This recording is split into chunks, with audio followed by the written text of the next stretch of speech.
Hello guys, welcome to my channel Planet Bio, and today I am going to describe the characteristic features of phylum Mollusca and its examples.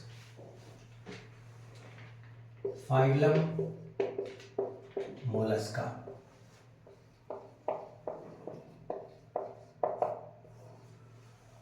As the name suggests, Mollusca means what?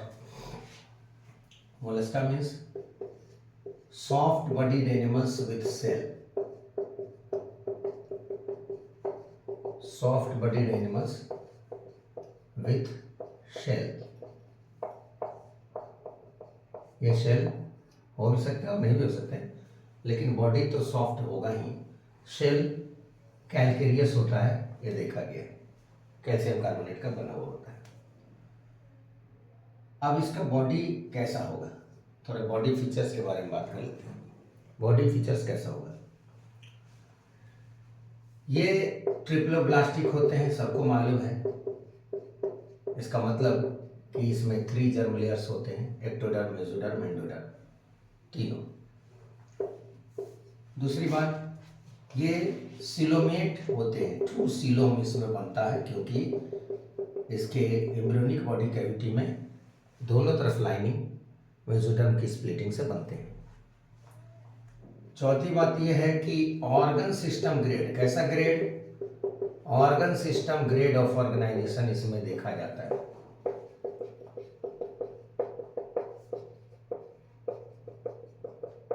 Organ system grade, बहुत सारे organs मिलकर के एक definite system coordinated manner में चलाते हैं, function करते हैं। नंबर 5 ये है कि जनरली यदि इनकी बॉडी सिमेट्री को देखा जाए तो बाइलेटरली सिमेट्रिकल होते हैं। मतलब मेन एक्सिस से पास करते हुए इनको दो बराबर भागों में, 2 इक्वल पार्ट्स में डिवाइड किया जा सकता है। मतलब राइट एंड लेफ्ट कॉम्बिनेशन होता है, या मिरर इमेज आप इसमें देख सकते हैं एक दूसरे का। तो पहला हुआ कि soft body animals with shell, फिर हुआ ट्रिप्लोब्लास्टिक, मतलब 3 जर्म लेयर्स होंगे, फिर ट्रू सिलोम बनेंगे, क्योंकि सिलोम में यानी एम्ब्रियोनिक बॉडी कैविटी में दोनों तरफ लाइनिंग मेसोडर्म की स्प्लिटिंग से होंगे। ऑर्गन सिस्टम ग्रेड है ऑर्गेनाइजेशन का, और बाइलेटरली सिमेट्रिकल बॉडी है। अब ये भी देखना है इसके अंतर्गत कि क्या ये सेगमेंटेड होते हैं? नहीं, अनसेगमेंटेड होते हैं। ये अनसेगमेंटेड बॉडी इनका होता है, ये अच्छी बात है। इसमें मेटामेरिक सेगमेंटेशन नहीं देखा जाता है, जैसा कि आपने एनिलिडा में देखा था। कॉर्डेटा में भी इसको देखा जाता है थोड़ा सा, फिर वो आर्थ्रोपोडा में भी देखा जाता है, पर यहाँ अनसेगमेंटेड बॉडी होते हैं। लेकिन इसका बॉडी जो होता है वो डिविजिबल होता है, किसमें? 3 पार्ट्स में। सबसे पहले हेड, फिर फुट और विसरल हम्प। आइए इसको नेक्स्ट पेज पर देखते हैं, कैसे इसके बॉडी को हेड और फिर फुट और विसरल हम्प में हम बांटते हैं। मोलस्का का बॉडी 3 भागों में बटा हुआ रहता है। आइए इसको देखते हैं। इसका बॉडी 3 भाग में बटा हुआ रहता है। Body is divisible into 3 parts. पहला होता है हेड, ये एंटीरियर पार्ट में होता है हेड, और इसमें कहा जाता है कि आईज होते हैं, कुछ में टेंटिकल्स होते हैं, ऐसा भी कहा गया है, और बहुत से में रेडुला होता है। ये नाम से ऐसा लग रहा होगा आपको कि ये लार्वा है, रेडुला लार्वा नहीं है। जैसे प्लेनुला लार्वा है, आपने देखा होगा सिलेंटेटम, इस तरह से उला उला टर्म आता है लार्वा के लिए। तो ये रेडुला एक फाइन लाइक रेस्पिंग ऑर्गन है। अब ये फीडिंग का काम करता है, ये आप जान लीजिए, खुलता है ऐसे,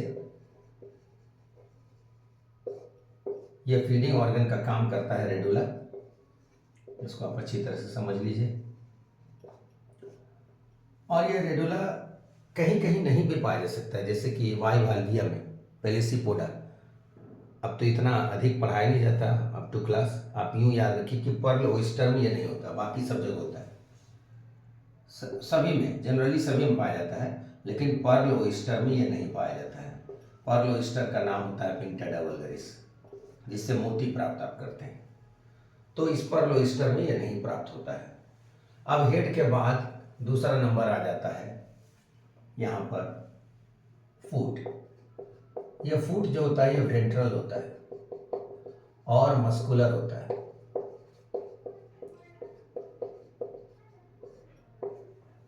और उसके बाद आता है विसरल हम्प।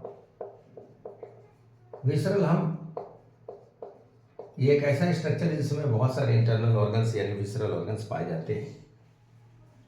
विसरल हम्प कहते हैं इसको। विसरल हम्प का जो एक ऊपरी फोल्ड होता है, अपर फोल्ड, उसको कहते हैं मैंटल, स्किन जैसा। अब मैंटल और हम्प के बीच में एक कैविटी होती है जिसको मैंटल कैविटी कहते हैं। मेंटल नहीं, मैंटल कैविटी। अब इस मैंटल कैविटी के पोस्टीरियर एंड पर आप देखेंगे वहां पर से गिल्स रहते हैं जो फेदर लाइक होते हैं, फेदरी होते हैं। और ये गिल्स आपको लगता होगा कि ये रेस्पिरेटरी फंक्शन में मदद करते हैं। रेस्पिरेटरी में तो करते ही हैं, साथ साथ एक्सक्रीटरी फंक्शन भी करते हैं। तो ये बहुत जरूरी है जानना कि विसरल हम्प, जिसके अंदर बहुत सारे विसरल ऑर्गन्स होते हैं, इंटरनल ऑर्गन्स होते हैं, उसमें उसका जो ऊपरी कवरिंग है उसको मेंटल कहते हैं। और मेंटल का जो कैविटी है, जो मेंटल कैविटी हम कहते हैं, उसमें पोस्टीरियर एंड पर गिल्स होते हैं जो फीदर लाइक होते हैं। और इनका काम रेस्पिरेशन तो होता ही है, in addition to respiration it also functions for excretion, that is removal of nitrogenous waste products. तो body is clearly divisible into head, foot and visceral hump. ये जान लीजिए अच्छी तरह से। ये इसलिए भी जानना जरूरी है कि इसी मेंटल के ऊपर, विसरल हम्प का ऊपरी फोल्ड हुआ मेंटल, और मेंटल के ऊपर मान लीजिए विसरल हम्प है। विसरल हम्प है, यहाँ पर आपको अलग से बताते हैं। विसरल हम्प है। अब इसको जरा देखिए ध्यान से और समझने की कोशिश कीजिए कि मान लीजिए कि ये इनका बॉडी प्लान है। ऐसे यहाँ से ये देखिए, ये ऐसे, ये हेड है और ये आई है इनका। आई हमारा कहते हैं कि मोलस्क का जो आई होता है वो वर्टिब्रेट के आई से मिलता जुलता है, ऐसा दिखाई देता है इस तरह से, एनालोगस ऑर्गन के रूप में आप देखेंगे, मतलब सिमिलर इन फंक्शन। अब यहां पर आप देखिए कि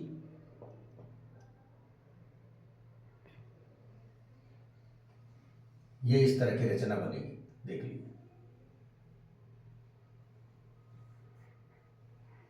ये इस तरह की रचना बनती है।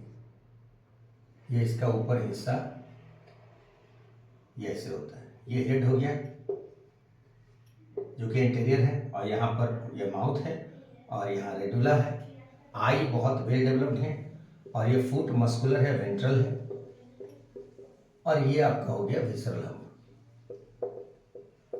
ये विसरल हम्प है, ये विसरल हम्प हुआ। और इस विसरल हम्प का जो ऊपरी लेयर होगा, जो ऊपरी लेयर होगा वो आप देख लीजिए, ये ऊपरी लेयर है, इसका ऊपरी लेयर है। इस ऊपरी लेयर को हम कहते हैं मेंटल, इसको कहते हैं मेंटल। और यही है मेंटल कैविटी, यहाँ यही है मेंटल कैविटी, यही मेंटल कैविटी है, यही मेंटल कैविटी है। इसी मेंटल कैविटी के पास आप देखेंगे यहाँ पर एक इस तरह की रचना यहाँ पर से निकली हुई होगी। ये यहाँ से ये फेदरी गिल्स होते हैं, ऐसे फेदरी गिल्स जो रेस्पिरेशन और एक्सक्रीशन मदद करते हैं।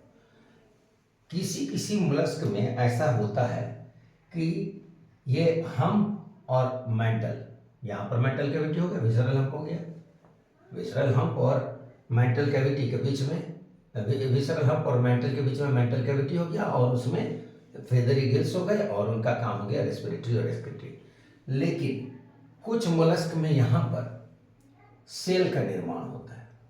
ये देखिए शेल क्यों होता है, ये शेल कैसा होता है, कैल्शियम कार्बोनेट का बना होता है जनरली। अब ये शेल जो है क्यों बन जाता है? होता यूं है कि कुछ मोलस्क में शेल होते हैं, कुछ में नहीं होते, जैसे ऑक्टोपस में शेल नहीं होता। तो यहाँ पर आपको थोड़ा सा ध्यान देना पड़ेगा कि इस जगह पर एक, जैसे ही कोई एक सैंड पार्टिकल आया, कोई एक सॉइल पार्टिकल आया, कोई पैथोजन आया, इन्होंने क्या किया, इसके चारों तरफ इसको घेरना शुरू कर दिया। इससे इरिटेशन हुआ, सैंड पार्टिकल से, सॉइल पार्टिकल से, पैथोजन से इरिटेशन हुआ, तो इसको घेरना शुरू कर दिया, सराउंड करना शुरू कर दिया। और सराउंड करना जब शुरू कर दिया, यही धीरे धीरे यही बन गया, क्या, पर्ल बन गया। यही है मोती। मोती केमिकली ये कैल्शियम कार्बोनेट है। पर्ल जो है, pearl is chemically calcium carbonate CaCO3, and pearl industry has been in practice for a very long time in Japan. This is the oldest industry in Japan, and father of pearl industry is Kokichi Mikimoto. He was a Japanese person. So pearl is chemically CaCO3, and it is widely obtained from pearl oyster. In India you can see Indian pearl oyster, that is Pinctada vulgaris, that is the biological name. So pearl is widely used for, it is widely used by us as jewelry, okay, as a part of jewelry. So it is used by both males and females.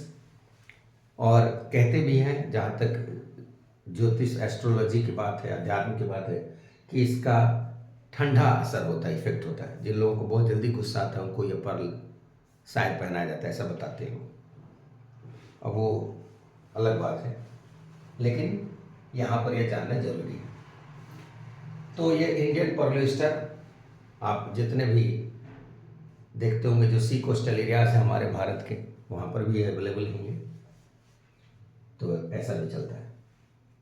अब हम देखेंगे कि इसमें यह बात तो हो गई, ठीक है, anterior head with eye, sometimes tentacles, और radula file like rasping organ, ये फुट, मस्कुलर, वेंट्रल, और ये विसरल हम्प जो डोर्सल है, और उसके ऊपर अपर फोल्ड मेंटल, और मेंटल के अंदर मेंटल कैविटी, और उस मेंटल कैविटी के पोस्टीरियर एंड पर यहाँ ये जहाँ पर यहाँ पर एनस है, उसके नजदीक जाके देखिए गिल्स है, वहाँ पर फीदर लाइक है, और रेस्पिरेटरी और एक्सक्रीटरी फंक्शन है। और इस मेंटल के ऊपर एक शेल बनता है कुछ मोलस्क में, और वहीं पर यह पर्ल बनता है, जैसे कि पिंक्टेडा वल्गरिस, इंडियन पर्ल ऑयस्टर। तो पूरी दुनिया में इसकी कल्टीवेशन होती है, और इसकी रियरिंग होती है, और बहुत बड़े पैमाने पर इसका उत्पादन, लार्ज स्केल प्रोडक्शन है, बहुत बड़ा कारोबार है इसका। तो ये एक तरह से एनुअल प्रोडक्ट हुआ। अब हम बात करते हैं कि अकरेंस इनका कहाँ कहाँ होता है, कहाँ कहाँ प्राप्ति स्थान है, कहाँ पाए जाते हैं। तो टेरेस्ट्रियल भी हैं ये, और एक्वेटिक भी हैं। टेरेस्ट्रियल में जनरली मॉइस्ट टेरेस्ट्रियल होते हैं, और एक्वेटिक में ये मरीन। अब दोनों हैबिटेट में ये पाए जाते हैं। अब उसके लिए अडेप्टेड हैं, और कह सकते हैं कि इनके न्यूट्रिशन अलग अलग हैबिटेट में, इसलिए वेरिंग नेचर है इनका न्यूट्रिशन का। रेस्पिरेशन किससे होगा? अभी आपने देखा गिल्स के जरिए होगा। गिल्स के जरिए रेस्पिरेशन होता है, तो उसको ब्रैंकियल रेस्पिरेशन कहते हैं। और फिर सर्कुलेशन कैसा होगा? सर्कुलेशन जनरली ओपन टाइप होता है। ओपन टाइप का मतलब क्या होता है? लैकुनार टाइप। इसमें हीमोसील मौजूद होता है, ओपन बॉडी कैविटी होता है, इधर कोई कैपिलरीज नहीं होते। लेकिन एक्सेप्शन है ऑक्टोपस, उसमें क्लोज्ड टाइप होता है। ऑक्टोपस में क्लोज टाइप होता है, ये एक्सेप्शन रहा है ऑक्टोपस। उसके बाद आती है बात कि अच्छा ठीक है, एक्सक्रीशन किस स्ट्रक्चर के जरिए होगा? एक्सक्रीशन, तो एक्सक्रीशन में removal of nitrogenous waste products होता है, तो इसका मेन ऑर्गन जो है, the main organ is organ of Bojanus,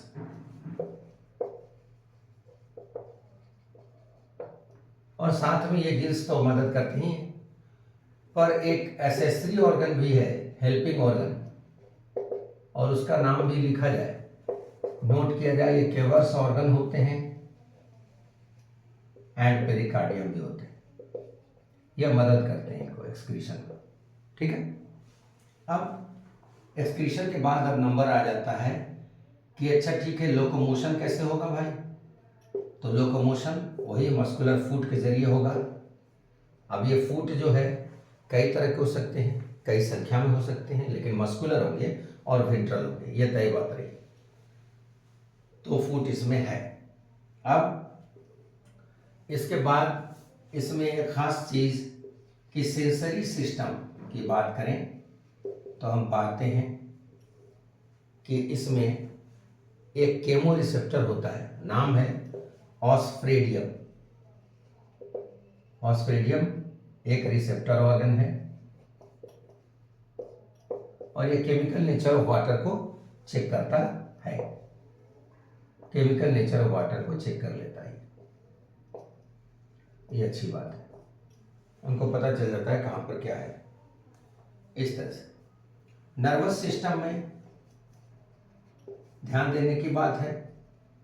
nervous system में हम यहां पर देखेंगे नर्व रिंग जो है, नर्व कॉर्ड जो है वो कहां पर है? वेंट्रल है, और क्या वेंट्रल है, क्योंकि हमारे में डोर्सल होता है, हमारे में डबल होता है, यहाँ सिंगल होता है, हमारे में हॉलो होता है, यहाँ पर सॉलिड होता है। अब इसका जो सबसे मेन एस्पेक्ट है, ये तो बात हो गई है कुछ लाइफ प्रोसेसेस की, सबसे ज़रूरी हिस्सा जिसके बारे में हमें बात करना चाहिए वो है कि रिप्रोडक्शन कैसे होता है और डेवलपमेंट कैसे होता है। तो हम लोग आगे पढ़ेंगे कि किस तरह से ये होता है।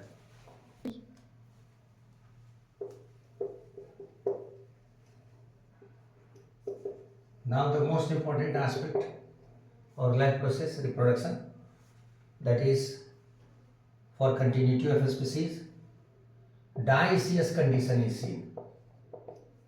Dioecious means what? Unisexual. Dioecious means unisexual. Sexes are separate. कभी कभी हम कंफ्यूज कर जाते हैं कि इधर यूनी लिख रहे हैं इधर डाई लिख रहे हैं, क्या चक्कर है? यूनिसेक्सुअल मतलब होता है एक एक सेक्स अलग अलग दो बॉडी में, और उसी को उल्टा कर दीजिए, एक एक सेक्स अलग अलग दो बॉडी में, यहाँ हुआ यूनिसेक्सुअल, उसी को कर दीजिए दो बॉडी में अलग अलग एक एक सेक्स। तो इसीलिए डायसिस का मतलब यहाँ यूनिसेक्सुअल ही समझेंगे आप, ऐसा नहीं कि मोनोइसियस लिख देंगे। सेक्सेस सेपरेट हैं, अलग अलग हैं, मेल फीमेल, और ओविपेरस होते हैं। ओविपेरस होते हैं यानी दे ले एग्स, एग लेइंग होते हैं ये, और डेवलपमेंट जो होता है इनका, डेवलपमेंट जनरली देखा गया है कि इनडायरेक्ट है, इसका मतलब लार्वा होगा, तो जो लार्वा होगा उसका नाम ट्रोकोफोर होता है। ये जनरल नेम है। अब कुछ विवाद है कि इसमें कुछ ऐसे एनिमल आते हैं उनका एक स्पेसिफिक लार्वा नाम होता है, जैसे देखिए आप ग्लोचिडियम लार्वा इन यूनियो, यूनियो इसका रिप्रेजेंटेटिव एनिमल है। वेलिजर लार्वा, वेलिजर लार्वा इन पाइला, यूनियो और पाइला ये बड़े कॉमन एग्जाम्पल है इसके। तो इनका अपना अपना लार्वल स्टेज है और नाम है, और ये ट्रोकोफोर जनरली इनका नाम हम लेते हैं। हालांकि ये ट्रोकोफोर आपको फाइलम एनिलिडा के भी लार्वल स्टेज में देखे जाते हैं। तो इस तरह से डेवलपमेंट इनडायरेक्ट होता है, और इनके कुछ रिप्रेजेंटेटिव एनिमल्स जो खास एग्जाम्पल्स हैं उस पर हम नज़र रखना चाहते हैं। अब जैसे पाइला आ गया आपके पास, तो इसका एक कॉमन नेम जो होगा एप्पल स्नेल, इस तरह से आप नाम लिखेंगे। तो ये बड़ी अच्छी अच्छी बात होती है। हम लोगों को बायोलॉजिकल नेम भी लिखना चाहिए और उसका कॉमन नेम भी हमें लिखना चाहिए। इसको हम लोग याद करेंगे अच्छे से। इसमें सबसे पहला जो अच्छा एग्जाम्पल आपको इजीली याद हो जाएगा, octopus, devil fish. Devil fish हो जाएगा, ये सबसे कॉमन एग्जाम्पल आपको यहाँ पर नजर आ रहा है। पाइला को आप एप्पल इसमें लिख ही सकते हैं। कुछ कुछ नाम आपको लिखना जरूरी है, ये इस वजह से कि ये कॉमन है और इनसे क्वेश्चन पूछे जा सकते हैं। और फिर आता है नाम, यहाँ देखिए सेपिया। सेपिया एक नाम आता है। कटल फिश, ये कॉमन नेम है। हालांकि ये जैसे ही नाम आप लिख रहे हैं जान लीजिए ट्रू फिश नहीं है, ये फॉल्स फिश है, लेकिन ये इसमें आते हैं। और इसी तरह से लॉलीगो, जिसका आप कह सकते हैं ये स्क्विड यहाँ पर आएंगे। ये हेवीएस्ट वर्टिब्रेट होते हैं। कहा जाता है कि इनके नर्व फाइबर के ऊपर नहीं भी होता है माइलिन, फिर भी वो थिकेस्ट नर्व फाइबर होता है। तो ये सब भी बात यहाँ पर आती है। तो अब ऑक्टोपस जो है इसमें क्या है, सब में ओपन टाइप सर्कुलेशन होता है, किंतु यहाँ पे आप देखेंगे ऑक्टोपस जो होता है वो एक खास सेफेलोपोड ग्रुप में आता है। सेफेलोपोड का मतलब इसके हेड से निकले हुए रहते हैं पाँव, और कहते हैं कि इसमें क्लोज्ड टाइप सर्कुलेशन होता है। आप जब आगे पढ़ेंगे 12th में, वहाँ पर एनालोगस ऑर्गन आएगा इवोल्यूशन में, तो कहते हैं कि ये ऑक्टोपस का आई और वर्टिब्रेट का आई ये एक जैसा काम करने वाला होता है, मतलब similar in function, analogous organ कहते हैं। ये बात आएगी। तो ऐसे बहुत सारे आपको नाम आएंगे, जैसे अभी देखिए कीटोप्लूरा। कीटोप्लूरा देखिए, काइटोन, कीटोप्लूरा, काइटोन, ये आता है, ये कॉमन नेम है इसका, कीटोप्लूरा काइटोन। तो इस तरह से बहुत सारे नाम आपको आएंगे जो कॉमन नेम एनसीईआरटी बुक में दिए हों, वही आपको याद करने हैं, क्योंकि नीट में एनसीईआरटी बुक से ही फीचर्स और एग्जाम्पल्स पूछे जाते हैं। इसके ज़्यादा आपको एक्सेप्शन जानने की ज़रूरत नहीं है, लेकिन मैंने आपको कुछ एप्लीकेशन बेस्ड ये बता दिए पॉइंट्स। मैं उम्मीद करता हूँ कि आप इसको समझेंगे और आगे आने वाले समय में क्वेश्चंस बनाएंगे, आपको क्वेश्चंस भी मिलेंगे। अब इसके बाद नेक्स्ट क्लास में हम बात करेंगे इकाइनोडर्मेटा के बारे में।